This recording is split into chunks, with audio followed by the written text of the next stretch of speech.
No le pidas dinero a Dios, pídele sabiduría, claridad y visión.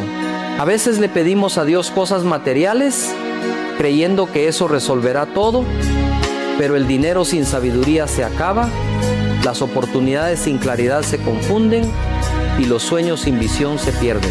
Por eso, no le pidas más dinero a Dios, pídele sabiduría para saber cuándo avanzar, claridad para reconocer el camino correcto y visión para no rendirte cuando todo se oscurezca.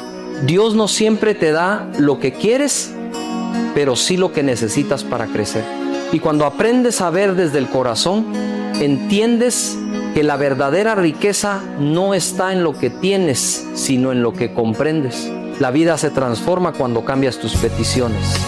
Pide menos cosas y más entendimiento, porque cuando tienes sabiduría, claridad y visión, el resto llega por añadidura.